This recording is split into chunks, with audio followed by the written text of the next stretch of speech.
இப்போ இடது பக்கத்தை க்ளோஸ் பண்ணிக்கணும். வலது பக்கமாக மூச்சை இழுங்க.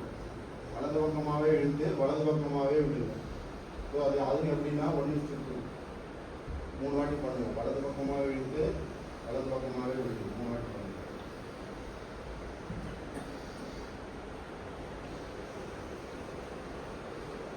பண்ணியாச்சா? இப்போ இடது பக்கமாக